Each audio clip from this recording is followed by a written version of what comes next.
प्रिय मित्रों, आप सबों को सादर नमस्कार।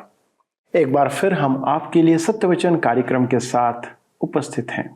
मुझे आशा है कि आप भी परमेश्वर के जीवित और अद्भुत वचन को अध्ययन करने के लिए तैयार बैठे हैं। बाइबल कहती है कि परमेश्वर ने हम मनुष्यों को अपने स्वरूप में बनाया। हम अन्य जीव जंतुओं के समान नहीं हैं मित्रों। हमारे अंदर परमेश्वर ने अपनी आत्मा डाला है। यह हमें अन्य जीव जंतुओं से अलग बनाता है। इसलिए मनुष्य सदा परमेश्वर की खोज में रहता है। बल्कि प्रारंभ में मनुष्य परमेश्वर के संग में या परमेश्वर के साथ ही रहता था, लेकिन मनुष्य के पाप में गिरने के कारण परमेश्वर से उसका संबंध अलग हो गया। वह अपने आप से परमेश्वर से पुनः संबंध स्थापित नहीं कर सकता। यही बात भजन संहिता 14 उसके 3 पद में लिखी है। वे सब के सब भटक गए हैं, वे सब भ्रष्ट हो गए हैं, कोई सुकर्मी नहीं, एक भी नहीं। दोस्तों, ये आज हमारी वास्तविक छवि है। लेकिन जो परमेश्वर पर विश्वास करते हैं वे धार्मिकता के जीवन को प्राप्त करते हैं। आज हम इसके बारे में देखेंगे और सीखेंगे, और उसके जन्म के पूर्व यीशु मसीह के जी उठने के बारे में जो बातें कही गई थी उसको भी हम देखेंगे। ये एकता बाइबल को मनुष्य का नहीं वरन परमेश्वर का वचन साबित करती है। आइए इन महान सच्चाइयों को अध्ययन करें। मित्रों, आइए आज हम अपने अध्ययन में आगे बढ़ें और भजन संहिता 14 में देखेंगे, जिसका विषय है अंतिम दिनों में मनुष्य की भ्रष्ट दशा, नास्तिक, घिनौनी, विद्रोही। यह भजन अन्य भजनों से जुड़ा हुआ है, विशेषकर भजन 12 से। आपको स्मरण होगा कि हमने उस भजन के अंतिम दिनों का भ्रष्टाचार देखा था। ऐसा प्रतीत हो रहा था कि भक्त जन नहीं रहे और अभक्तों का राज है। भ्रष्टाचार, दुष्टता और अव्यवस्था का बोलबाला था। आप सोचेंगे कि यह वर्तमान स्थिति है, परंतु सच तो यह है कि आपने कुछ भी नहीं देखा। महाक्लेश तक रुकिए। प्रसंगवश मैं यह आशा नहीं करता कि आप महाक्लेश देखें, क्योंकि विश्वासियों की देह महाक्लेश में उपस्थित नहीं होगी। प्रकाशित वाक्य के पुस्तक 3 अध्याय के 10 पद में यीशु ने कहा कि विश्वासियों को परीक्षा के उस समय बचा रखूंगा जो पृथ्वी पर रहने वालों के परखने के लिए सारे संसार पर आने वाला है। कलीसिया अर्थात सच्चे विश्वासी उस समय के पूर्व ही दुनिया से कूच कर जाएंगे। यह भजन निश्चय ही हमारे सामने अंतिम दिनों का भ्रष्टाचार और दुष्टता प्रस्तुत करता है। बिशप हॉर ने इसका अति उत्तम क्रम प्रस्तुत किया है। उन्होंने इस भजन को 3 भागों में विभाजित किया है: संसार का भ्रष्टाचार, परमेश्वर की प्रजा से बैर, उद्धार की लालसा और प्रार्थना। भजन 14 का यही प्रतिरूप है। यह संक्षिप्त और महत्वपूर्ण है। आइए देखें संसार का भ्रष्टाचार। भजन 14 के 1 में लिखा है, मूर्ख ने अपने मन में कहा है, कोई परमेश्वर है ही नहीं। वे बिगड़ गए, उन्होंने घिनौने काम किए हैं, कोई सुकर्मी नहीं। मूर्ख शब्द का इब्रानी पर्यायवाची शब्द है नाबाल। आपको स्मरण होगा कि इस नाम का एक पुरुष था जिसकी पत्नी अबीगैल थी। पहला शमूएल 25 अध्याय उसका नाम उसकी सही परिभाषा देता था, जिसका अर्थ है मूर्ख, निर्बोध, पागल आदि। मेरा एक बुद्धिमान मित्र है जो नास्तिकों के साथ विवाद करने में सफल रहता है। वह एक बार नास्तिकों की सभा में था कि किसी ने टिप्पणी की, मैं नहीं मानता कि परमेश्वर है, मनुष्य की आत्मा नहीं है और वह एक कुत्ते की नाई मरता है, और वह एक निर्बुद्धि मनुष्य की नाई कहता गया। मेरा मित्र सभा विसर्जन तक रुका और उसके पास जाकर बोला, मेरी समझ में आपने कहा कि आप नास्तिक हैं। यह सुन उसने परमेश्वर के अनास्तित्व पर विचारों की बौछार कर दी। मेरे मित्र ने उससे कहा, मैं आपसे एक प्रश्न पूछना चाहता हूं। बाइबल कहती है, मूर्ख ने अपने मन में कहा, कोई परमेश्वर है ही नहीं। यहां मूर्ख का अर्थ है पागल। अतः या तो आप जनसमूह को आकर्षित करने के लिए व्यर्थ की बातें कर रहे थे, या फिर आप पागल हैं। मैं आपसे जानना चाहता हूं कि आप क्या हैं। वह व्यक्ति मुंह फेर कर चला गया। हम भूमंडल के विषय इतना अधिक जानते हुए यदि कहें कि परमेश्वर नहीं है तो हम मूर्ख ही हैं। मनुष्य जानता है कि सारी सृष्टि उसके द्वारा बनाई गई घड़ी से कहीं अधिक उचित रूप में काम कर रही है। और ऐसी कोई घड़ी अपने आप उत्पन्न नहीं हुई है, किसी न किसी ने उसे बनाया है। अब यही सारी सृष्टि जो एक मानव निर्मित घड़ी से अधिक अच्छा कार्य करती है, सिद्ध कर देती है कि जगत का निर्माता अवश्य है। मूर्ख ने अपने मन में कहा कि परमेश्वर नहीं है। वही मूर्ख अब दृश्य में उभर रहा है। हम इसकी झलक भजन संहिता 10:4 में देख चुके हैं। उसका पूरा विचार यही है कि कोई परमेश्वर है ही नहीं। वह मानवीय भ्रष्ट अवस्था की गहराई प्रकट करता है। आज हमारे विश्वविद्यालयों के शिक्षक पीएचडी अवश्य हैं, परंतु उनमें से कुछ नास्तिक हैं।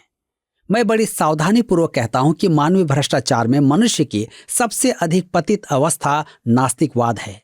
परमेश्वर का वचन यही कहता है, यदि आप यह विश्वास न करें कि परमेश्वर है तो आप पागल हैं।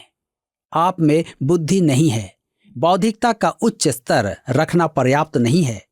मैं एक पीएचडी के साथ था जिसमें इतनी भी समझ नहीं थी कि वर्षा से कैसे बचें। मैं एक दिन उसके साथ हॉकी खेल रहा था कि वर्षा आरंभ हो गई। उसने मुझे देखकर कहा, अब क्या करें? वह वास्तव में जानना चाहता था कि एक बुद्धिजीवी वर्षा में क्या करेगा। मैंने उससे कहा, उचित होगा कि हम निकल चलें। मुझे तो पता था कि क्या करें, परंतु वह नहीं जानता था कि क्या करें। यहाँ आप देख सकते हैं कि उपाधियां मनुष्य की बुद्धिमानी का प्रमाण नहीं है। वे बिगड़ गए।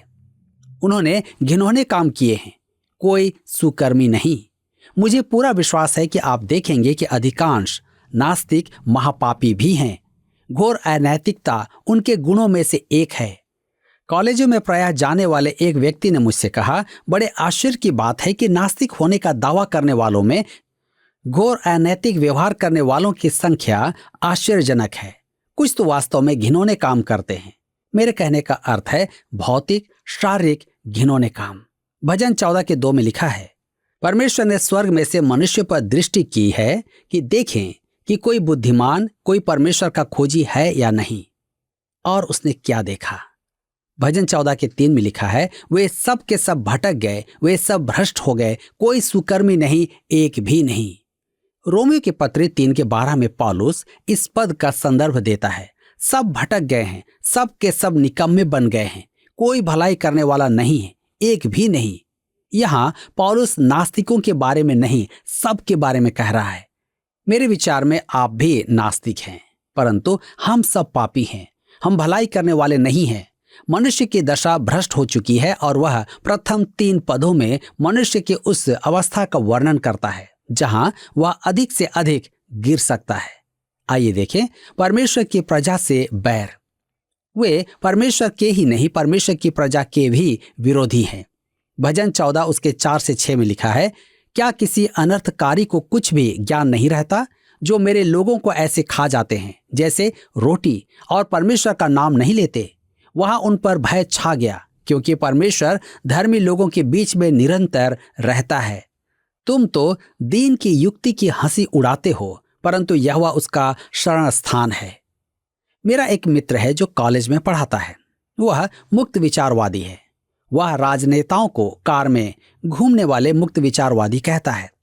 उसका कहना है कि वे गरीबों की दुर्दशा को तो समझते हैं ही नहीं, परंतु स्वयं को मुक्त विचारवादी अवश्य कहते हैं।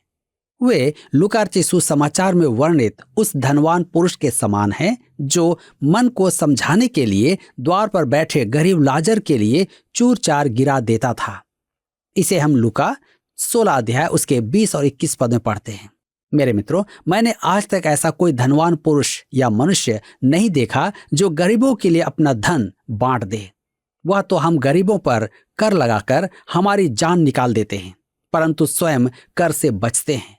परमेश्वर तो मानवीय स्वभाव को जानता है। क्या वह नहीं जानता है? यह उनका चित्रण है। आइए हम आगे देखें। उद्धार के लिए लालसा एवं प्रार्थना, यह है विजय की पुकार। भजन 14:7 में लिखा है, भला होता कि इस्राएल का उद्धार सियोन से प्रकट होता।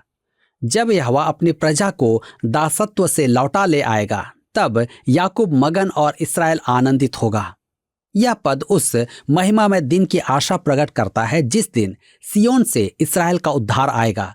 उस दिन याकूब आनंद करेगा और इस्राएल मगन होगा। आप इस पद का गलत अर्थ न लगाएं जो कहे कि इस्राएल के लिए परमेश्वर की कोई योजना नहीं। वह यह सिद्ध करता है कि उसे भजनों का अधिक ज्ञान नहीं है। वह वचन के अन्य भागों में स्पष्ट व्यक्त बातों को अनदेखा करने का प्रयास करता तो है, परंतु वह इस तथ्य का इनकार कैसे करेगा कि भजनकार की पुकार और आनंद उस भविष्य में है जब परमेश्वर इस पृथ्वी पर अपना राज्य स्थापित करेगा और उस राज्य का केंद्र इस्राएल होगा। मेरे मित्रों, अब हम भजन 15 में आते हैं, जिसका विषय है परमेश्वर की उपस्थिति में रहने वालों का वर्णन। यह भी एक छोटा भजन है और भजन 9 में आरंभ अध्याय का अंत करेगा। इन भजनों के अवलोकन से आप एक निश्चित क्रमवार विकास देखते हैं। भजन 9 और 10 में शैतान का मानव प्रकट है, घमंड, अभिमान और आत्मनिर्भरता का प्रदर्शन करता है। भजन 11 में धर्मी का परखा जाना दर्शाया गया है। भजन 12 में हम अधर्मियों के मध्य धर्मी जन और महाक्लेश की अभक्ति देखते हैं। भजन 13 में महाक्लेश के समय परमेश्वर की प्रजा की दुर्दशा का वर्णन है। भजन 14 में अंतिम दिनों में मनुष्य का भ्रष्टाचार व्यक्त किया गया है, उसका नास्तिकवाद, उसके घिनौने काम, उसका विद्रोह। और अब भजन 15 परमेश्वर के राज्य में प्रवेश करने वालों की व्याख्या करता है। इसमें यहोवा की उपस्थिति में आने वालों का वर्णन है। आइए पढ़ें भजन 15 के 1 में। हे परमेश्वर, तेरे तंबू में कौन रहेगा? तेरे पवित्र पर्वत पर कौन बसने पाएगा? पवित्र पर्वत केवल एक ही है जिसे बाइबल सिय्योन पर्वत कहती है। यह पर्वत इस्राएल देश में है। भजनकार उन लोगों का उल्लेख कर रहा है जो सहस्त्र वर्षीय राज्य में प्रवेश करेंगे। इस राज्य का केंद्र होगा। भजन 15 उसके 2 से 4 में लिखा है, वह जो खराई से चलता और धर्म के काम करता है और हृदय से सच बोलता है, जो अपनी जीभ से निंदा नहीं करता और न अपने मित्र की बुराई करता और न अपने पड़ोसी की निंदा सुनता है, वह जिसकी दृष्टि में निकम्मा मनुष्य तुच्छ है और जो यहोवा के डरवैयों का आदर करता है, जो शपथ खाकर बदलता नहीं चाहे हानि उठानी पड़े। वह जिसकी दृष्टि में निकम्मा मनुष्य तुच्छ है। हमारे आज के समाज में इसका विपरीत ही होता है। निस्सार मनुष्य को सम्मान दिया जाता है और ईश्वर भक्त को तुच्छ समझा जाता है।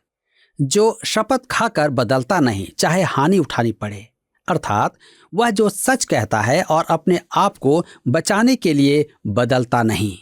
भजन 15 के 5 में लिखा है, जो अपना रुपया ब्याज पर नहीं देता और निर्दोष की हानि करने के लिए घूस नहीं लेता है, जो कोई ऐसी चाल चलता है वह कभी न डगमगाएगा। इस भजन में दाऊद ठीक वही कहता है जो याकूब ने आगे चलकर कहा। याकूब की पत्री 2 अध्याय उसके 18 पद में, वरन कोई कह सकता है कि तुझे विश्वास है और मैं कर्म करता हूं। तू अपना विश्वास मुझे कर्म बिना तो दिखा और मैं अपना विश्वास अपने कर्मों के द्वारा तुझे दिखाऊंगा। मुझे इस संदर्भ में जॉन कॉल्विन की बात बहुत अच्छी लगी। केवल विश्वास उद्धार दिलाता है, परंतु उद्धारक विश्वास अकेला नहीं है। परमेश्वर के समक्ष कौन खड़ा हो सकता है? वे जिन्हें परमेश्वर में विश्वास हो चुका है और परिणाम स्वरूप उनका जीवन धार्मिकता का जीवन है। यीशु के आगमन की इस समय बहुत चर्चा है, परंतु मैं उसके आगमन की प्रतीक्षा करने वालों में कोई परिवर्तन नहीं देखता हूं। मेरे मित्रों, यदि आप वास्तव में विश्वास करते हैं कि मसीह शीघ्र आने वाला है, या आप यह विश्वास करते हैं कि एक दिन आपको उसके समक्ष खड़े होकर लेखा देना होगा, तो आप यह सुनिश्चित करेंगे कि आपका जीवन ऐसा हो कि परमेश्वर के लिए लेखादायी हो। यह एक ऐसी परख है जिससे सिद्ध होगा कि आप यीशु से प्रेम करते हैं या नहीं और उसके आगमन की बाट जोहते हैं। यह एक अति उत्तम भजन है। अब यहाँ पर भजन 15 समाप्त होता है और हम भजन 16 में देखेंगे, जिसका विषय है मसीह का पुनरुत्थान। भजन 16 से 26 एक और खंड तैयार करते हैं जो संयोजित है। हमारे गीत की पुस्तक में एक ही प्रकार के गीत एक साथ रखे जाते हैं, जैसे स्तुति के गीत, पश्चाताप के गीत आदि हमारी गीत की पुस्तक में अलग अलग भागों में रखे जाते हैं। इसी प्रकार भजनों को भी भजन संहिता में व्यवस्थित किया गया है।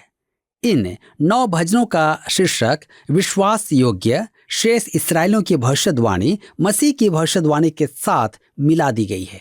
भजन 16 हमें पुनरुत्थान का गीत सुनाता है। यह तीसरा संबंधित भजन है।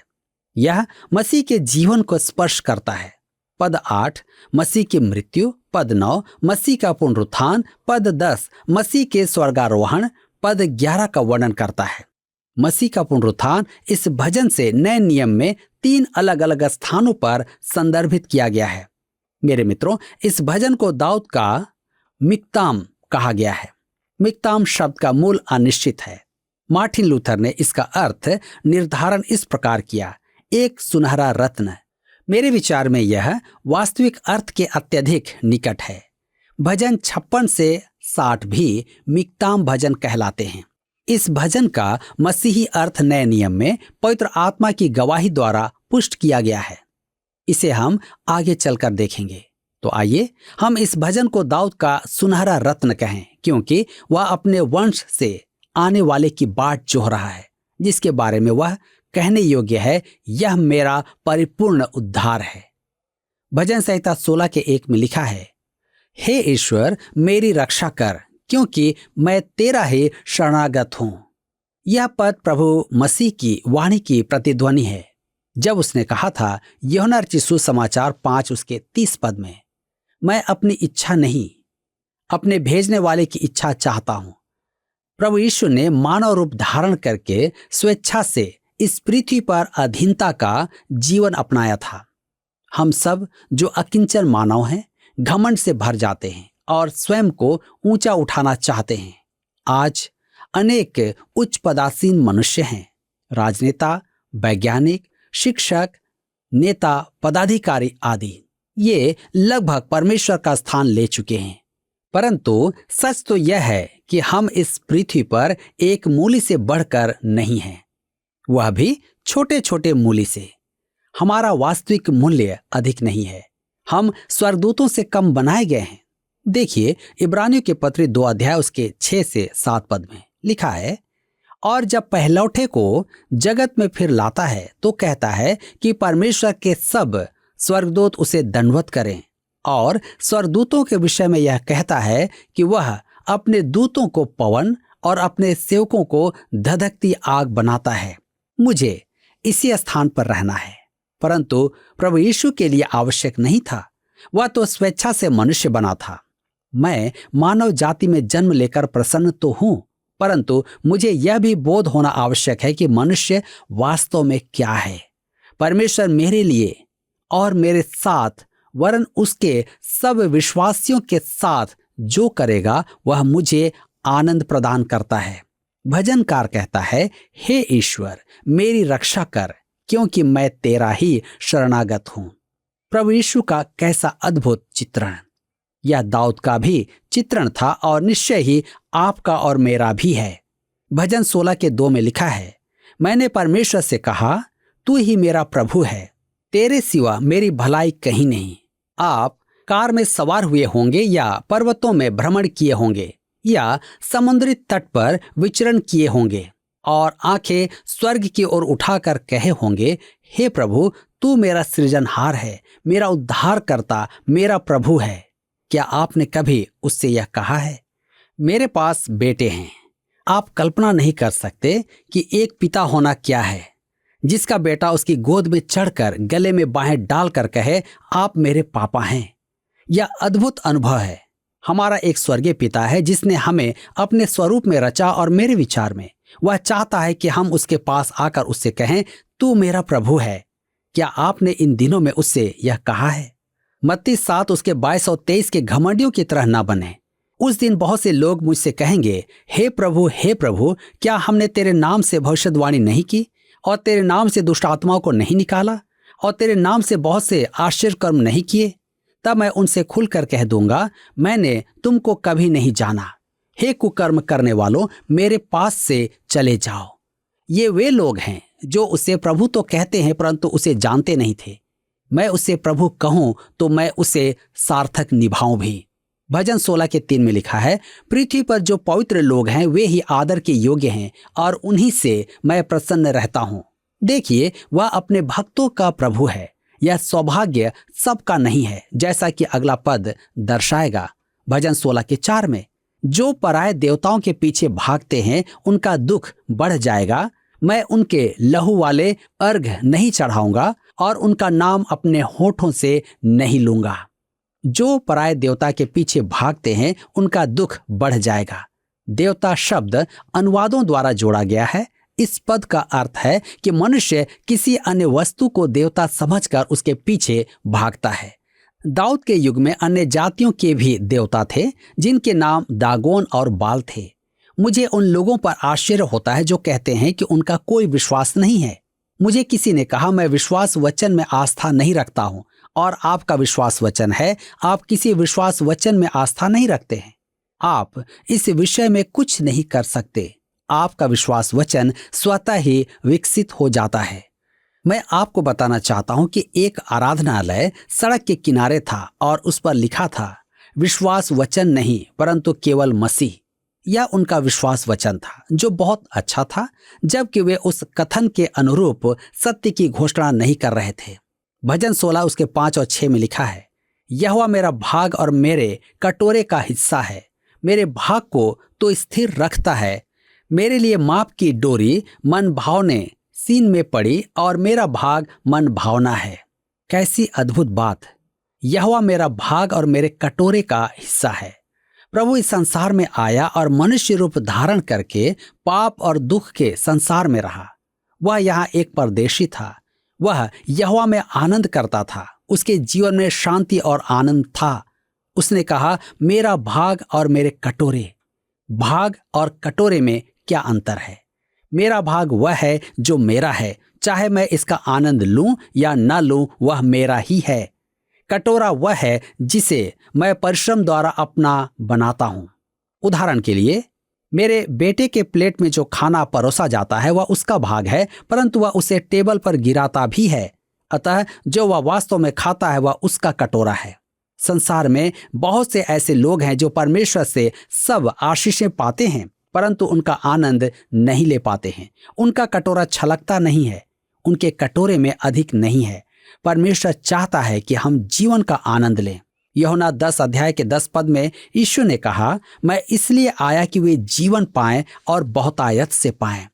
यूहन्ना 15 उसके 11 में यीशु कहता है, मैंने यह बातें तुमसे इसलिए कही हैं कि मेरा आनंद तुम में बना रहे और तुम्हारा आनंद पूरा हो जाए।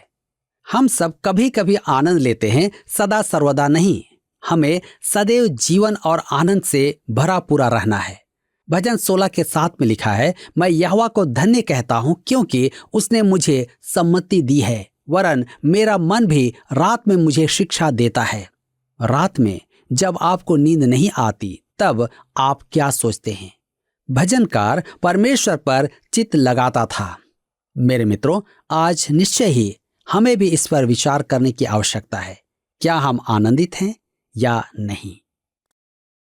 मित्रों, यहाँ बाइबल में भजनकार कितने भरोसे के साथ कहता है, यहोवा मेरा भाग और मेरे कटोरे का हिस्सा है, मेरे बाट को तू स्थिर रखता है, मेरे लिए माप की डोरी मन भावने स्थान में पड़ी और मेरा भाग मन भावना है। मैं यहोवा को धन्य कहता हूं क्योंकि उसने मुझे सम्मति दी है, वरन मेरा मन भी रात में मुझे शिक्षा देता है। दोस्तों, इन वाक्यों में कितनी समीपता है, कितना मेल मिलाप की भाषा हमें प्रकट होती है, कितना दृढ़ विश्वास इसके द्वारा प्रकट होता है। परमेश्वर ऐसा विश्वास हम सबों में देखना चाहता है। दोस्तों, दाऊद हमसे अलग व्यक्ति नहीं था। वह हमारे समान ही सामान्य दुख सुख भोगी मनुष्य था। उसने हमसे अधिक जीवन में दुख उठाए। हम कभी भी भागे भागे नहीं फिरे, लेकिन वह उन बातों के बीच भी कभी परमेश्वर को नहीं भूला, कभी नहीं छोड़ा, और इस तरह परमेश्वर के प्रति अपार मैत्री का भाव प्रकट करता रहा। परमेश्वर ऐसे संबंध की आशा हमसे रखता है दोस्तों, जो परमेश्वर पर विश्वास और उसके वचन पर बने रहने के द्वारा से ही पूरा हो सकता है। आइए प्रार्थना करें कि परमेश्वर हमें ऐसे विश्वास में परिपूर्ण करे। हमारे स्वर्गीय पिता परमेश्वर, हम धन्यवाद देते हैं कि प्रभु आपने अपना अनुग्रह हम पर बनाए रखा। और पिता परमेश्वर, जब हमारे सामने विपत्ति और दुख का समय है, तब प्रभु आप अनुग्रह करें कि हम भी दाऊद के समान और अन्य आपके भक्तों के समान विश्वास योग्यता का जीवन जिए। प्रभु, अच्छे समय में आपके प्रति विश्वास योग्य रहना सरल है, लेकिन प्रभु जब कठिन समय हो, परेशानियां हो, विपत्तियां हमारे चारों ओर बनी हुई हैं, उस समय प्रभु विश्वास योग्य बने रहना हमारे लिए आवश्यक है और आपके पवित्र आत्मा की सामर्थ्य से ही हम ऐसा कर सकते हैं। इसलिए प्रभु हम प्रार्थना करते हैं हमारे सारे दर्शकों के लिए कि आप उन्हें सामर्थ्य दें कि वे हर एक परिस्थिति में दृढ़ और विश्वास योग्य जीवन व्यतीत करें जो आपको महिमा प्रदान करता है। धन्यवाद के साथ विनती यीशु नासरी के नाम से मांगते हैं, आमीन। दोस्तों, आज के अध्ययन में शामिल होने के लिए प्रभु आपको बहुत आयत से आशीष दे और जो कुछ आपने सीखा यदि आप हमारे साथ साझा करना चाहते हैं तो कृपया हमें संपर्क करके आप सूचित करें। अगले प्रसारण में इस अध्ययन को आगे बढ़ाएंगे। तब तक परमेश्वर के अनुग्रह में बने रहें और साथ ही साथ विश्वास योग्यता का जीवन व्यतीत करते रहें। पिछले प्रश्न का उत्तर है डी, परखता है। हमारे अध्ययन के अनुसार जब परमेश्वर एक धर्मी को परखता है, इसका अर्थ यह नहीं कि वह उससे घृणा करता है। आज का प्रश्न है, बाइबल में किस पर्वत को पवित्र पर्वत कहा गया है? ए, गुलगुता पर्वत, बी, होरेब पर्वत, सी, सियोन पर्वत, डी, अरारात पर्वत। मित्रों, इस प्रश्न का उत्तर हमें कल सुबह 6 बजे से पहले विकल्प A, B, C या D के साथ अपना नाम, पता, स्थान के साथ 9651433397 पर SMS या WhatsApp करें। सभी विजेताओं को विशेष पुरस्कार प्रदान किए जाएंगे। धन्यवाद। क्या आपको यह कार्यक्रम पसंद आया? अभी हमें एक मिस कॉल करें और आप अगले विजेता हो सकते हैं।